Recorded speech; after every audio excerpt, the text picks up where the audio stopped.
এইবাৰ আন এক বিস্ফোৰক মন্তব্য, য'তে মিয়াসকল থাকিব তাতে চলিব উচ্ছেদ অভিযান। অচিনাকি লোকক ঘৰ ভাড়া নিদিবলৈ আহ্বান মুখ্যমন্ত্ৰীৰ।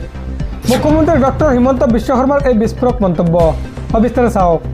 য'তে মিয়াসকল থাকিব তাতে চলিব উচ্ছেদ অভিযান। ৰাজ্যত সন্দেহযুক্ত লোকৰ বিৰুদ্ধে উচ্ছেদ চলি থাকিব। অচিনাকি লোকক ঘৰ ভাড়া দিব নালাগে বুলি মন্তব্য মুখ্যমন্ত্ৰীৰ। অচিনাকি লোকক চালক বা কৰ্মচাৰী হিচাপে নাৰাখিব। সন্দেহজনক লোকক ভাড়া দিলে উচ্ছেদ কৰিব নোৱাৰি। অচিনাকি লোকক খেতি বাতি আদি কৰিব নিদিব নিজৰ ভূমিত। চৰকাৰে অকলে অসমক সুৰক্ষিত কৰিব নোৱাৰে। এক জাতীয় পৰিষদ আৰম্ভ কৰিব লাগিব ৰাইজে। এই আহ্বান ৰাজ্যৰ মুখ্যমন্ত্ৰী ডক্টৰ হিমন্ত বিশ্ব শৰ্মাৰ। পৰৱৰ্তী খবৰ, এইবাৰ সংঘাত নহয় সমন্বয়ৰ যোগেদি শক্তিশালী কৰিব লাগিব অসমীয়া সমাজ। শংকৰদেৱৰ আদৰ্শেৰে আমি সকলোৱে আগবাঢ়ি যাব লাগিব। কেন্দ্ৰীয় মন্ত্ৰী সৰ্বানন্দ সোণোৱালৰ এই তাৎপৰ্যপূৰ্ণ মন্তব্য সবিস্তাৰে চাওক। সমন্বয়ৰ যোগেদি শক্তিশালী কৰিব লাগিব অসমীয়া সমাজক।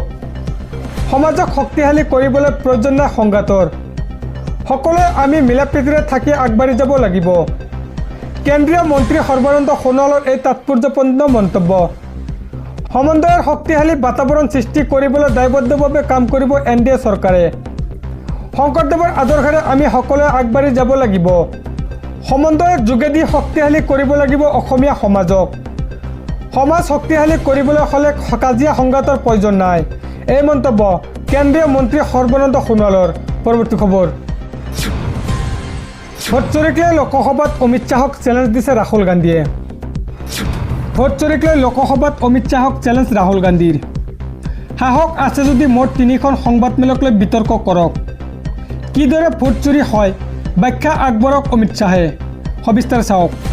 ভোট চুৰিক লৈ লোকসভাত অমিত শ্বাহক চেলেঞ্জ ৰাহুল গান্ধীৰ।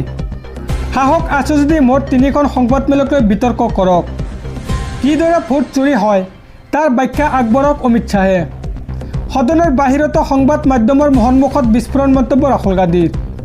মোৰ প্ৰশ্নৰ উত্তৰ দিব নোৱাৰিলে গৃহমন্ত্ৰী অমিত শ্বাহে। EVM আৰু ভোটাৰ তালিকাক লৈ মই প্ৰশ্ন উত্থাপন কৰিছিলোঁ।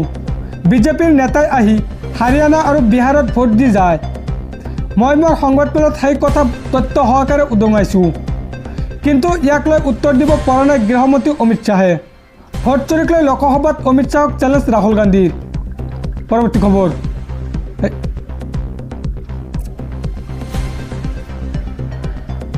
আৰু তেওঁ মন্তব্য কৰি কয়, সাহস আছে যদি মোৰ 3খন সংবাদমেলক লৈ বিতৰ্ক কৰক অমিত শ্বাহে। আৰু তেওঁ মন্তব্য কৰি কয়, সাহস আছে যদি মোৰ 3খন সংবাদমেলক লৈ বিতৰ্ক কৰক অমিত শ্বাহে। পৰৱৰ্তী খবৰ, এতিয়াৰ পৰা মুছলমানৰ বিৰুদ্ধে আপত্তিজনক মন্তব্য কৰিলে যাব লাগিব জেললৈ। ঘৃণামূলক ভাষণ বা উচতনিমূলক মন্তব্য কৰিলে 10 বছৰ জেলত থাকিব লাগিব।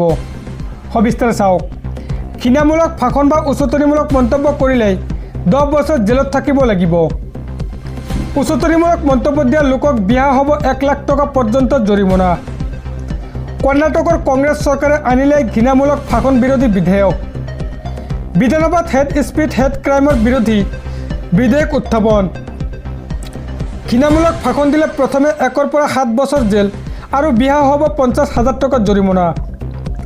বাৰে বাৰে এনে অপৰাধ কৰি থাকিলে 1 লাখ টকালৈ হ'ব জৰিমনা, লগতে 10 বছৰ পৰ্যন্ত হ'ব কাৰাদণ্ড। এই বিধেয়কৰ বিৰোধিতাৰে সদনত হুলস্থুলীয়া পৰিৱেশৰ সৃষ্টি কৰে বিজেপিয়ে। উত্তপ্ত পৰিস্থিতিৰ বাবে 10 মিনিটলৈ স্থগিত ৰখা হয় সদন।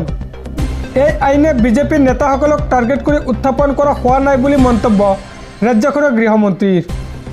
বিধেয়কখনত বিজেপি বা কংগ্ৰেছৰ কোনো ৰাজনৈতিক দলৰ নাম উল্লেখ নাই বুলি মন্তব্য মন্ত্ৰী জি পৰমেশ্বৰৰ।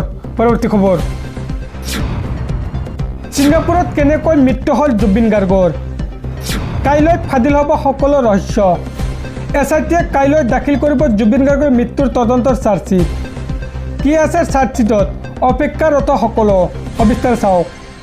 জুবিন গাৰ্গৰ মৃত্যুৰ তদন্তৰ ঘটনাক লৈ কাইলৈ দিব ডাঙৰ খবৰ। কাইলৈ SITয়ে দাখিল কৰিব জুবিন হত্যাৰ চাৰ্জশ্বিট। 18/25 বছৰত চাৰ্জশ্বিট দাখিল কৰিব SITয়ে। ছিংগাপুৰত কেনেকৈ মৃত্যু হ'ল সকলো হ'ব ফাদিল। ইতিমধ্যে 7জনকৈ লোকক গ্ৰেপ্তাৰ কৰিছে CIDয়ে। 3 শতাধিক লোকৰ পৰা গ্ৰহণ কৰা হৈছে ভাষ্য। জুবিন গাৰ্গৰ ঘটনাক হত্যাকাণ্ড বুলি কৈছিল মুখ্যমন্ত্ৰীয়ে। চাৰ্জশ্বিট দাখিলৰ পিছত সেই কথা প্ৰমাণ পাব বুলি দাবী কৰিছিল মুখ্যমন্ত্ৰীয়ে। ভাৰতীয় নাগৰিকে আবেদন কৰিলে লাভ কৰিব চাৰ্জশ্বিটৰ প্ৰতিলিপি। জুবিন গাৰ্গৰ মৃত্যুৰ তদন্তৰ ঘটনাক লৈ এই মুহূৰ্তত আহি পৰিছে ডাঙৰ খবৰ। পৰৱৰ্তী খবৰ।